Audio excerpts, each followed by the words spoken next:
बच्चों आज हम लोग एक्सरसाइज 5.2 में डेरिवेटिव करना सीखेंगे या डिफरेंशिएट करना सीखेंगे। तो ये डिफरेंशिएट कैसे करते हैं, इसके लिए इन क्वेश्चन को समझना पड़ेगा। तो यहाँ जो मैंने question number first, question number 2 और क्वेश्चन नंबर 3 लिख दिया है। अब इन तीनों को एक एक करके डिफरेंशिएट करेंगे या इनका डेरिवेटिव करेंगे। तो जो फर्स्ट वाला पार्ट है, यहाँ लिख दिया मैंने साइन एक्स स्क्वायर प्लस 5 और इसका डिफरेंशिएट करना है, मतलब डी अपॉन में डी एक्स निकालना है, इसका डेरिवेटिव करना है हमें। तो इसका डेरिवेटिव सिंपल है।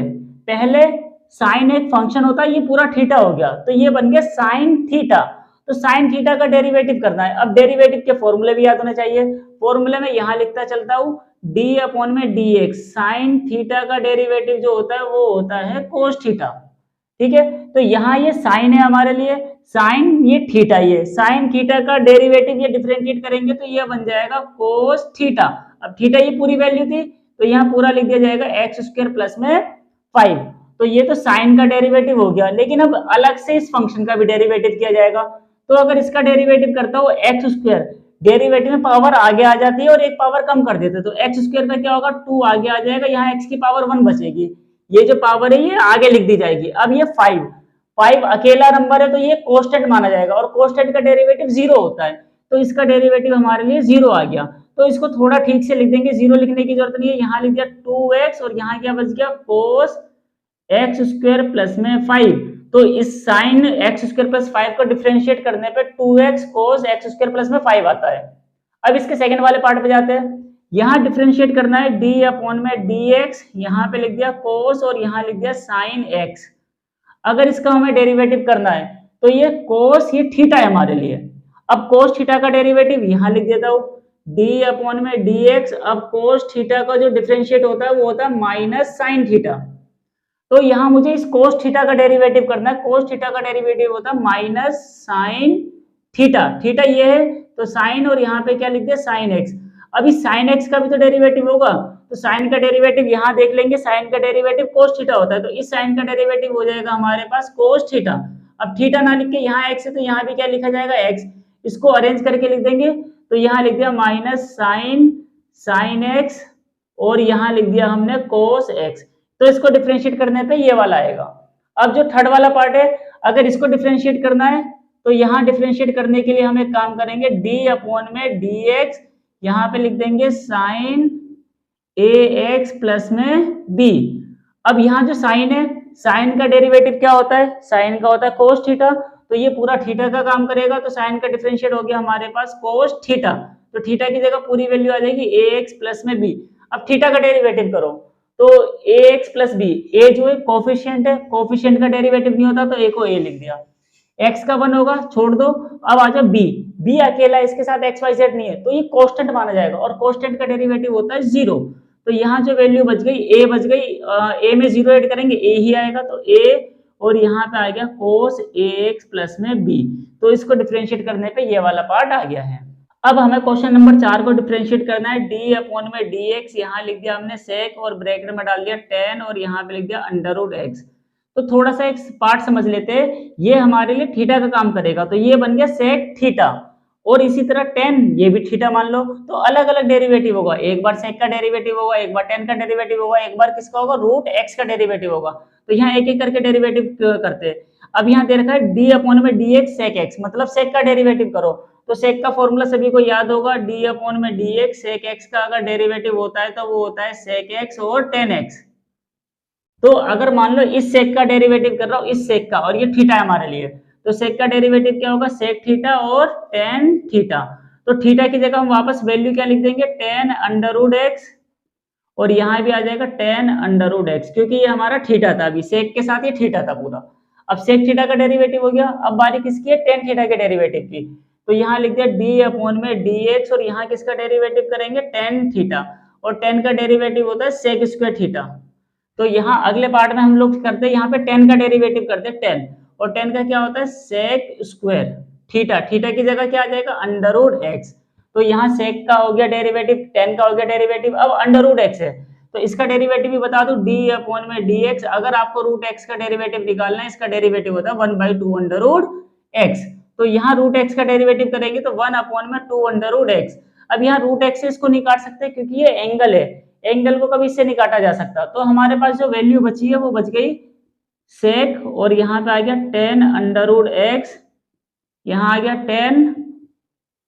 10 अंडर रूट एक्स, और यहाँ आ गया हमारे पास sec square under root x, और अपोन में क्या बच गया 2 अंडर रूट एक्स। अब ये क्वेश्चन नंबर 5 है, इसमें डिफरेंशिएट करना है, लेकिन ये अपोन में डिवाइड में, तो डिवाइड में हमारे पास एक फॉर्मूला होता है u अपॉन में v। अगर किसी भी डिवाइड वाले को डेरिवेटिव करना है तो u अपॉन v का डैश का फॉर्मूला यूज करेंगे, और इसका फॉर्मूला होता है u का dash v minus u v का डैश अपॉन में v का स्क्वायर। तो जब भी कोई फंक्शन हो वो डिवाइड में हो तो उसमें ये वाला रूल अप्लाई करने के बाद ही उसका डेरिवेटिव किया जा सकता है, उसका हम डायरेक्ट नहीं कर सकते। तो ये जो फंक्शन है ऊपर वाला u हो गया और नीचे वाला v हो गया, हम इसको मान सकते हैं u बराबर क्या मान लिया साइन ax प्लस में b, और v बराबर क्या मान लिया कोस cx प्लस में d।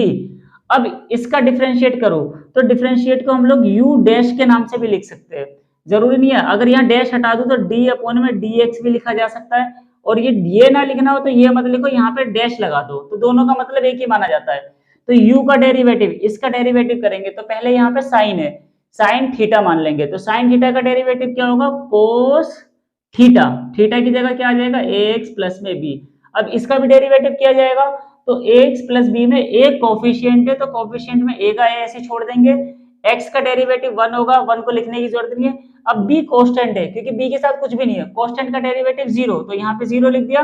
अब इस a को जो बच रहा है आगे की तरफ लिख देंगे, यहाँ पे लिख दिया कोस ax प्लस में b, तो ये जो वैल्यू आ गई है किसकी आ गई है u डैश की। अब इसी तरह v डैश निकाल लेते हैं, तो v डैश निकालने के लिए यहाँ है कोस थीटा, कोस का डेरिवेटिव क्या होता है माइनस साइन थीटा, तो sine theta cx plus b आ जाएगा। अब इसको भी तो डिफरेंशिएट करेंगे, तो cx का डेरिवेटिव क्या होगा c, और d का डेरिवेटिव क्या होगा 0। अब इस c को आगे की तरफ लिख दो, तो v डैश जो हमारा निकल के आ गया minus c sine cx plus में d। अब हम यहाँ फॉर्मूला अप्लाई करने वाले हैं, हमें जो इसका डिफरेंशिएट करना था u का डैश, u और v का डेरिवेटिव अगर हमें करना था, फॉर्मूला क्या था u का dash v minus u v का डैश अपॉन में v की स्क्वायर इक्वल टू u का डैश। इस u के डैश की वैल्यू क्या है ये रे, तो इस u के डैश की वैल्यू क्या लिख दूंगा मैं a के साथ क्या हमारे पास कोस, और कोस के साथ यहाँ क्या दे रखा है ax प्लस में b। अब ये u के डैश की जगह लिख दिया, अब बारी किसकी v, तो v कहाँ है v ये रहा, v यहाँ पे लिख देंगे कोस cx प्लस में d। अब इसके बाद माइनस का साइन लगाएंगे, माइनस का साइन लगाने के बाद u की वैल्यू रखनी है, u की वैल्यू क्या है साइन cx प्लस में d, ठीक है। अब इसके बाद लास्ट वैल्यू जो रखनी है हमें v डैश ये रहा, और माइनस का है तो इसको प्लस कर दो और डायरेक्ट लिख देंगे c, और यहाँ पे लिख दिया साइन, और साइन के साथ क्या आ जाएगा cx प्लस में d। ठीक है भाई, इतना समझ में आ गया होगा। u की जगह हमने ये वैल्यू रख दी, अच्छा ये वैल्यू गलत हो गई है, u की वैल्यू ax प्लस में b, तो यहाँ थोड़ी सी गलती हो गई है, इसको ठीक कर लेंगे ax प्लस में b, और अपॉन में, इसके अपॉन में क्या आ जाएगा v का स्क्वायर, v कौन सा है v ये रहा, तो cos का स्क्वायर करेंगे, यहाँ पे बन जाएगा हमारे पास cos स्क्वायर cx प्लस में d। अब इसको सिंप्लीफाई थोड़ा सा कर लेंगे, सिंप्लीफाई किस टाइप से करेंगे, देखो ये इसके अपॉन में भी, ये इसके अपॉन में भी है, तो अलग अलग करके लिख लेंगे।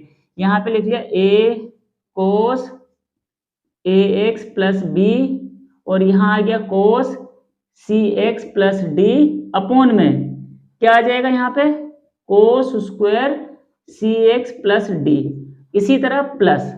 अब यहाँ पे जो वैल्यू थी, क्या वैल्यू थी, ये वाली पहले लिख देता हूँ मैं c, और यहाँ पे लिख दिया साइन cx प्लस में d, और यहाँ आ गया हमारे पास साइन ax प्लस में b, और अपॉन में जो निकल के आएगा वो आ जाएगा हमारे पास cos स्क्वायर cx प्लस में d।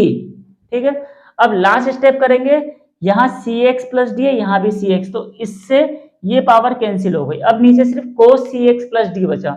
अब यहाँ हम क्या करेंगे cos ax प्लस, और ये वाला तो ये कैंसिल तो हो नहीं सकता क्योंकि इसका थीटा अलग है, इसका थीटा अलग है, तो हम एक काम करेंगे a, और यहाँ लिख दिया मैंने cos ax प्लस में b। अब नीचे जो एक cos बच रहा था, cos ऊपर लिखा जा सकता है लेकिन वो sec में चेंज हो जाता है, तो cos या ये वाला फॉर्मूला यूज कर लेंगे, 1 बाई cos x इक्वल होता है sec x के, तो कोस को अगर ऊपर लिखना हो वो क्या बन जाएगा, सेक बन जाएगा। तो नीचे जो कोस बचा है उसको मैंने ऊपर लिख दिया और ये बन जाएगा cx प्लस में d।